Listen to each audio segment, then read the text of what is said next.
Oh, Samba! Alors, c'est enfin le grand départ? Oui, maître. Je viens demander votre bénédiction avant de quitter le village. Samba, je salue ton courage et ta détermination. C'est une aventure noble que tu entreprends. Mais souviens-toi, mon fils, pour réussir, il te faut ajouter à cela une foi inébranlable en Dieu. J'essaierai de ne jamais faillir, maître. Je n'ai pas de richesse matérielle à t'offrir pour ton voyage, mais je vais te confier 2 trésors bien plus précieux, 2 invocations qui te seront d'une aide inestimable dans les moments difficiles. La première est celle que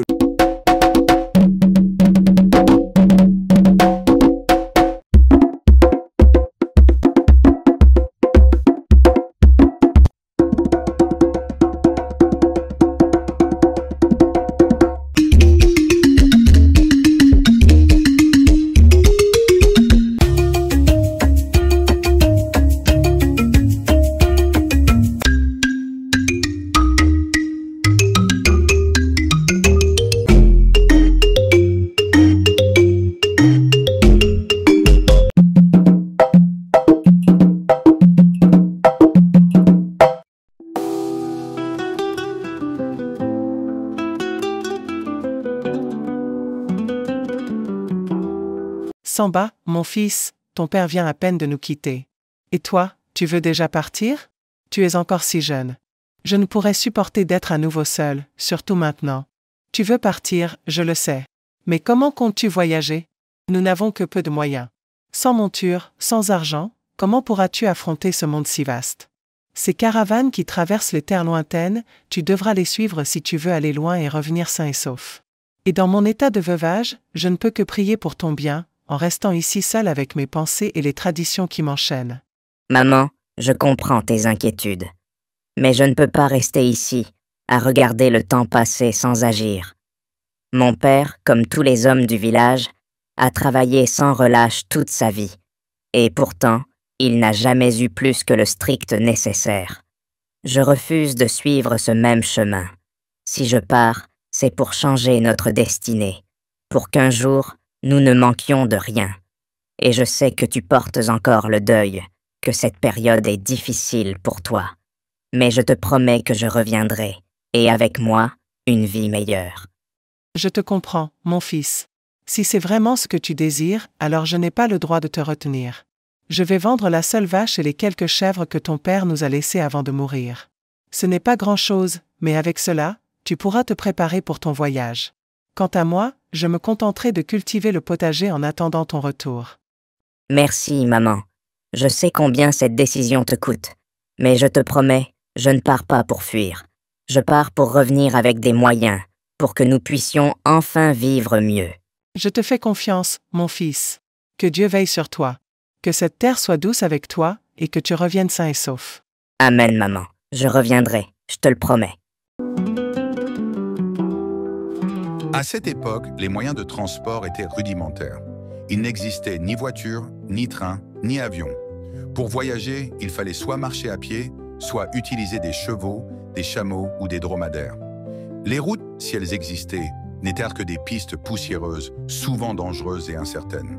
Et pour les longs trajets maritimes, on naviguait sur des bateaux à voile, fragiles esquives qui dépendaient des caprices du vent et des courants. Pour ceux qui entreprenaient de très longs voyages, il n'était pas rare de rejoindre des caravanes, ces longues processions d'hommes, de bêtes et de marchandises qui traversaient des étendues désertiques ou des terres hostiles, leur sécurité reposant sur la force du groupe. Mon fils, le jour est enfin venu. Tu pars. Mais sache que tu laisses derrière toi une mère qui priera pour toi chaque instant. Maman, ton amour et tes bénédictions seront ma force. Je te promets de ne jamais t'oublier, où que mes pas me mènent. Que Dieu te protège, Samba. Que tes pas soient guidés et que ton cœur reste pur. Merci, maman. Ne pleure pas pour moi. Je reviendrai, et je ferai en sorte que tu sois fière de ton fils. Je ne pleure pas de tristesse, mais de fierté. Va, mon fils, va conquérir le monde avec courage et sagesse. Surtout, veille bien sur ta bourse. Ne t'inquiète pas, mère. Je la garderai toujours près de moi. Chaque pièce qu'elle contient sera utilisée avec sagesse. Nenetong An. La yaude simiyei mi arta mi tanaum tampere si alla jami.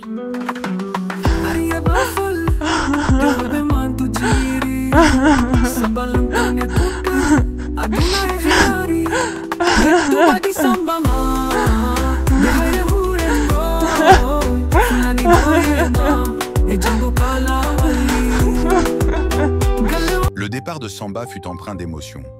Sa mère, veuve et encore vêtue de blanc, en signe de deuil suite au décès récent de son époux, le regarda s'éloigner, les larmes aux yeux. Elle portait en elle, sans encore l'avoir révélé, son deuxième enfant conçu avec son défunt mari avant sa disparition. Samba arrive devant l'une des cases de son maître coranique, prêt pour son voyage. Tous les deux se tiennent sous l'ombre généreuse d'un oranger. Oh, Samba! Alors, c'est enfin le grand départ? Oui, maître. Je viens demander votre bénédiction avant de quitter le village. Samba, je salue ton courage et ta détermination. C'est une aventure noble que tu entreprends. Mais souviens-toi, mon fils, pour réussir, il te faut ajouter à cela une foi inébranlable en Dieu. J'essaierai de ne jamais faillir, maître. Je n'ai pas de richesse matérielle à t'offrir pour ton voyage, mais je vais te confier 2 trésors bien plus précieux, 2 invocations qui te seront d'une aide inestimable dans les moments difficiles. La première est celle que le prophète Ibrahim, paix sur lui, a prononcée lorsqu'il a été jeté dans le feu par son peuple et qu'Allah l'a sauvé miraculeusement. Elle dit « Hasbunallahu wa ni'mal wakil ». Cela signifie « Allah nous suffit et il est le meilleur des garants ». Prononce-la avec foi lorsque tu fais face à des défis qui te semblent insurmontables et mets ta confiance en Allah. La deuxième invocation est celle du prophète Younous, Jonas, paix sur lui, lorsqu'il se trouvait dans le ventre de la baleine, dans une obscurité totale. Elle est une preuve que même dans les situations les plus désespérées, Allah est proche de ses serviteurs. Elle dit « La ilaha illa anta subhanak, inni kuntu minadh-dhalimin » Cela signifie « Il n'y a pas de divinité à part toi. Gloire à toi, j'ai été vraiment parmi les injustes. » Samba, cette invocation est puissante. Récite-la avec sincérité pour demander pardon et chercher le secours d'Allah lorsque tu es dans la détresse. Sur ce, je demande à Allah de te guider sur le droit chemin, de te protéger et de te bénir tout au long de ton voyage. Amen, maître. Je garderai vos paroles et ces invocations précieuses dans mon cœur. Va, mon fils, que ta route soit éclairée par la lumière d'Allah, que l'ombre de cet oranger soit le présage d'une abondance qui t'attend là-bas. Amen. Si alla jabe karamo kwen jichataba. Komi beidi totadon, yo Allah wadu barkema. Amin. Yo Allah rene. Amin. Yo Allah feona ne laungu. Amin. Yo Allah hiutino e jammo yere. Amin. Ko yawda dabbugol kon kadi yo Allah okkore. Amin. Artire e jammo yere. Amin. Tawta men e jam. Allahumma amin. Aw jarama kalamo kwen harem hewti shallaja. Samba, jeune et déterminé, quittait son village niché dans les montagnes verdoyantes du Fouta Djallon. Il marchait seul, une petite ombre se faufilant à travers les sentiers sinueux, son modeste sac traditionnel en tissu coloré accroché à son dos, renfermant ses vêtements. À sa hanche pendait une petite bourse contenant les maigres économies que sa mère avait réunies pour lui permettre de voyager.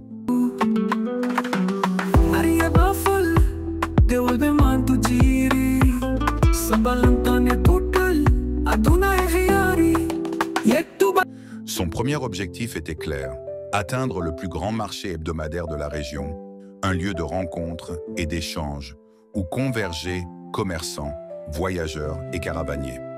Après plusieurs jours de marche sous un soleil implacable, il arriva enfin à ce marché bourdonnant de vie et de couleurs. Là, comme prévu, il se joignit à une imposante caravane. Cette dernière avançait dans un long cortège rythmé par le claquement des sabots des chevaux, tirant des chariots chargés de marchandises.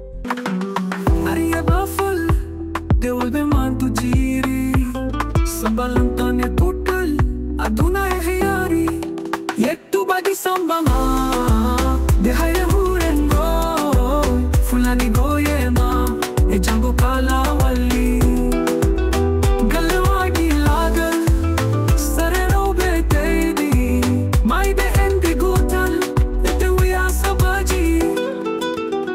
Manele di on Rucha samba wiwol Golue yal tukodi Mido malilol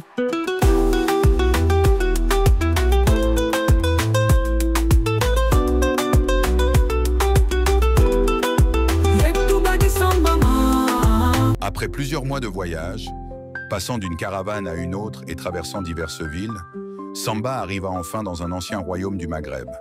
Dès son arrivée, il fut immédiatement attiré par le marché animé de la ville. L'effervescence des lieux et la richesse des étals le laissèrent bouche bée. Partout des produits exotiques qu'il n'avait jamais vus s'exposer sous ses yeux. Des tissus aux motifs éclatants, des épices aux arômes enivrants, des bijoux scintillants et des instruments de musique finement travaillés à la main. Les marchands, débordant d'énergie, interpellaient les passants pour vanter leurs marchandises, tandis que les clients, imperturbables, négociaient avec passion. Samba, fasciné, se faufilait à travers cette marée humaine, absorbé par l'effervescence et la diversité de cet univers si différent de son village d'origine. Tout lui semblait nouveau et extraordinaire, un mélange de couleurs, d'odeurs et de sons qui éveillaient sa curiosité à chaque instant. Mais après un long moment d'émerveillement, un autre besoin plus pressant le rappela à la réalité, la faim. Ses yeux finirent par se poser sur une petite gargote nichée au coin du marché. Là, un vieil homme, au visage marqué par le temps et vêtu d'un boubou simple, servait des plats à une file de clients affamés. Attiré par l'odeur appétissante qui émanait des lieux, Samba entra avec l'espoir de trouver de quoi calmer son ventre vide. Cependant, un nouvel obstacle se dressa rapidement devant lui. Il ne comprenait rien aux inscriptions maladroitement peintes sur une planche de bois qui servait de menu, ni au prix que le gargotier annonçait à voix haute. Déconcerté, Samba se sentit perdu, réalisant une fois de plus à quel point il était étranger dans ce monde.